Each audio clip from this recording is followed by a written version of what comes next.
ही है, आपके जिम्मे है, तो उसके लिए क्या कुछ खास योजनाएं हैं जो बजट इस बार उसके लिए अलॉट हुआ वो काफी है या लगता है कि भविष्य में कुछ और करने की आवश्यकता है? उच्च शिक्षा विभाग में हमने सबसे पहले जिस तरह से पिछली सरकार ने अव्यवस्थाएं जो कॉलेजों की थी, हमारी यूनिवर्सिटियों की थी, उनको लेकर पूरी एक एक की समीक्षा करते हुए वहां पे व्यवस्थित तरीके से स्टाफ को लगाना, क्योंकि बच्चों के जब तक स्टाफ की पूरी व्यवस्था नहीं होगी, वहां बिल्डिंग की व्यवस्था नहीं होगी, तो वो वातावरण उनको नहीं मिल पाएगा, वो शिक्षा उनको नहीं मिल पाएगी। इसलिए मैं सबसे पहले शिक्षा विभाग में हर कॉलेज में, हर यूनिवर्सिटी में एक हमारे कर्मचारियों की, प्रोफेसरों की वो व्यवस्था करने का काम किया। उसके बाद हमारी जो सेंटर एजुकेशन पॉलिसी है, उस पॉलिसी पे काम कर रहा हूं ताकि हमारा बच्चा केवल बीए एमए करके ही नहीं रहे, क्योंकि वो केवल और केवल नौकरी के लिए काम पढ़ाई करता है।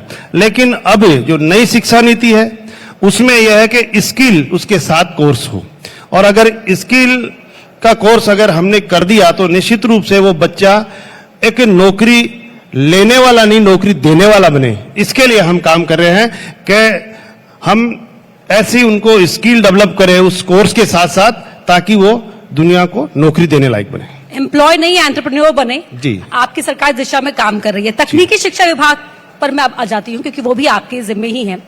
तकनीकी शिक्षा विभाग को लेकर आपने कहा कि हम गुणवत्ता से समझौता नहीं करेंगे। जी बिल्कुल, हम बच्चों में शिक्षा की जो है उसकी गुणवत्ता तो हम रखेंगे इसके साथ साथ, लेकिन उसके साथ साथ स्किल भी इस तरह की हो कि हमारे यहाँ पे जितने भी जो स्किल से संबंधित जो औद्योगिक क्षेत्र है, ऐसे औद्योगिक क्षेत्र डेवलप करें, ऐसी गुणवत्तापूर्वक उसको शिक्षा मिले। जी सर, एक और सवाल, जिस तरह से प्रदेश में जब राजस्थान सरकार बनी, भजन लाल शर्मा की सरकार बनी, सरकार के गठन का जो आकार था उसे सियासी जानकारों ने बताया कि एकदम मुफीद है सोशल इंजीनियरिंग के हिसाब से, लेकिन उसके बावजूद भी सवाल उठते हैं कि जो कमजोर वर्ग है समाज का, उसको लेकर बीजेपी के पास कोई खास विजन नहीं है। देखिए, भारतीय जनता पार्टी का जो विजन है, क्योंकि मैं आपको कह सकता हूं ये कि अन्य सरकारों के पास कोई विजन नहीं है, एक भारतीय जनता पार्टी है जो विजन लेके काम करती है, बाकी घोषणाओं में विश्वास नहीं करती है, केवल विजन वो लेती है जिसको पूरा करे। हमारे यशस्वी प्रधानमंत्री नरेंद्र मोदी जी का एक विजन है कि विकसित भारत बनाना, और विकसित भारत बनाने के लिए क्या क्या करना पड़ता है, तो हमारा भी भारतीय जनता पार्टी की जब सरकार राजस्थान में बनी तो विजन राजस्थान, विकसित राजस्थान बनाने का हमारा विजन है, और उसको लेकर हम काम कर रहे हैं। राजस्थान की जनता पूछती है कि हम तो जो राजस्थान की रवायत है वो निभाते रहे हैं, लेकिन कई बार ऐसा होता है जो वादे किए जाते हैं वो वादे पूरे नहीं हो पाते। आपको इसका उदाहरण बताऊं, जो हमारी अभी बजट घोषणा हुई है, हमारे यशस्वी मुख्यमंत्री जी ने बजट घोषणा होते ही दूसरे दिन तो सभी मंत्रियों को प्रभारी जिलों में भेज के उन घोषणाओं को धरातल पे लाने के लिए सब अधिकारियों से मीटिंग करके, और ये जल्दी से जल्दी हमारी घोषणा जो बजट की है वो धरातल पे आए। और मैं भी 2 बार मेरे प्रभारी जिलों में जाके आया हूं और उनको धरातल पर लाने का काम किया हूं। जहां पे जमीन की आवश्यकता है जमीन का, जहां पे डीपीआर बननी है वो, ये सारे काम हम तुरंत गति से करना, ये हमारे मुख्यमंत्री जी का विजन है कि हमारी घोषणा नहीं रहे और उसको धरातल पे आए, और दूसरा बजट आए उससे पहले ये काम पूरा हो जाए। सर, सवाल इसलिए भी उठते हैं क्योंकि घोषणाओं का अंबार तो पिछली सरकार के समय में भी लगा था, तो ये किस तरह से आप कह सकते हैं कि घोषणा पूरी होंगी, क्योंकि घोषणाएं होती रहती हैं और घोषणाएं भुला भी दी जाती हैं। ये हमारे भारतीय जनता पार्टी जो कहती है वो करती है, और आपको इसीलिए मैं कह रहा हूं कि हमारे यशस्वी मुख्यमंत्री जी ने जो घोषणा की है वो धरातल पे लाएंगे। ऐसी घोषणा नहीं है जो घोषणा ही रह जाए। जी सर, अभी 100 एमपीज ने मुलाकात करी प्रधानमंत्री से, कोटे में कोटा को लेकर कुछ सवाल थे मन में, कुछ दुविधाएं थी, क्या कहेंगे? देखिए, हमारे प्रधानमंत्री जी ने हर क्षेत्र के एमपी से लेके हमारे कार्यकर्ताओं से लेके संगठन वालों से सबसे चर्चा और समीक्षा करते रहते हैं, ताकि धरातल पे या कहीं भी किसी भी क्षेत्र में कोई कमी नहीं रहे, उसकी समीक्षा के लिए हर जनप्रतिनिधि से, संगठन से, सबसे बात करते रहते हैं। क्योंकि अभी तो नई सरकार है, लेकिन क्योंकि सरकार बदली है उम्मीदें जनता के मन में हैं, वादे जो आपने किए थे, कुछ समस्याएं सड़क परिवहन को लेकर भी है।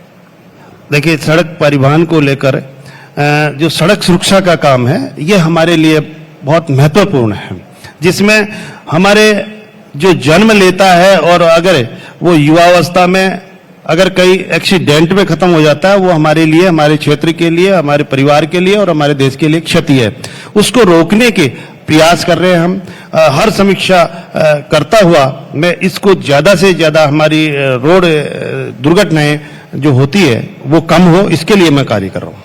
सर, हर घर तिरंगा अभियान को लेकर क्या तैयारियां, कैसी तैयारियां? देखिए, ये हमारे संविधान, हमारा जो तिरंगा है, ये हमारी शान है, हमारा गौरव है कि हम स्वाधीनता जो हमारी है, इसके लिए हम हर घर घर तिरंगा, हमारे माननीय यशस्वी प्रधानमंत्री जी का आह्वान है और उनके आह्वान पे हम हर घर पे तिरंगा लगाना कि हमारी शान, और इसके लिए हम हमेशा तिरंगा हमारे घर पे रहे और 14 तारीख तक, 15 तारीख तक हम इसको लगाएंगे। और मैं भी हमारे प्रभारी जिलों में भी गया हूं और हर हमारा जनप्रतिनिधि, हमारा संगठन का हर व्यक्ति घर घर तिरंगा अभियान में लग रहा है। और मैं ये भी आह्वान करना चाहूंगा कि इस देश का हर व्यक्ति अपने घर पे तिरंगा लगाए।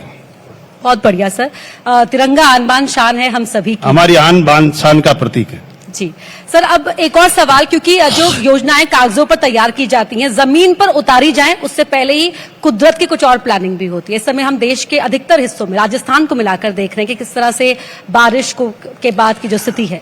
देखिए, ये प्राकृतिक आपदा है, कभी भी हो सकती है, लेकिन जिस तरह से हमारे बारिश का दौर 4-5 जिलों में अभी चला है और बाढ़ जैसी हालात है, और हमारे यशस्वी मुख्यमंत्री उसको लेकर चिंतित है, सभी अधिकारियों से मीटिंग लेकर और उस पर काम कर रहे हैं। आज भी वो क्षेत्र में गए हैं, हेलीकॉप्टर से सारा सर्वे कर रहे हैं।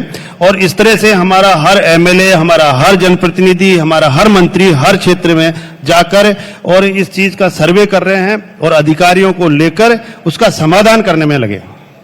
सर, मैं वापस आती हूँ अपने पहले ही सवाल पर जहां से हमने शुरुआत की थी, क्योंकि बतौर डिप्टी सीएम और प्रदेश की नई सरकार के नाते क्या विजन है वो तो आपने बखूबी बताया ही, लेकिन जब आपने स्टूडेंट पॉलिटिक्स से शुरुआत की थी तो उस समय क्या कभी ये उम्मीद की थी कि प्रदेश के उप मुख्यमंत्री बनेंगे एक दिन? देखिए, ऐसी कभी भी उम्मीद नहीं थी, लेकिन मेरा एक हौसला था, एक जज्बा था पढ़ाई करने का। जो परिस्थितियां मेरे साथ रही है, उन परिस्थितियों का सामना करते हुए मैंने एजुकेशन प्राप्त की है, क्योंकि बचपन में मेरी माँ का देहांत हो गया था। घर पे कोई ऐसे थे नहीं, लेकिन फिर भी मैंने बहुत सामना करते हुए और काम करते हुए, मजदूरी करते हुए मैंने पढ़ाई शुरुआत की और उसमें मैंने एमफिल, पीएचडी, एलएलबी और मैंने सब किया। और करते हुए मैंने काम किया है, सिलाई भी मैंने करी है, मैंने ये आरटीओ का काम भी मैंने किया, एलआईसी का काम भी किया है। लेकिन आदमी के मन में जज्बा हो कुछ भी करने का, तो वो आपसे दूर नहीं हो सकता, उसको आप प्राप्त करोगे। इसलिए मैं कहता हूं कि आपका हमेशा जज्बा होना चाहिए किसी काम के लिए, तो निश्चित रूप से उसको पूरा कर सकते हैं।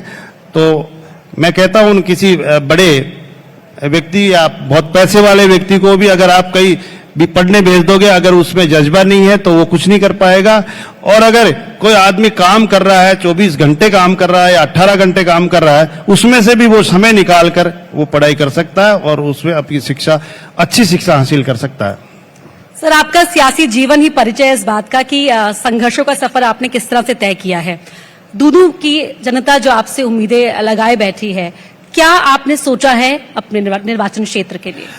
मेरी दूदू जो पूरा क्षेत्र है वो एक खेती पे निर्भर है, कोई औद्योगिक के क्षेत्र वहाँ पे नहीं है। युवा बेरोजगार रहते हैं, वो शहर की तरफ देखते हैं।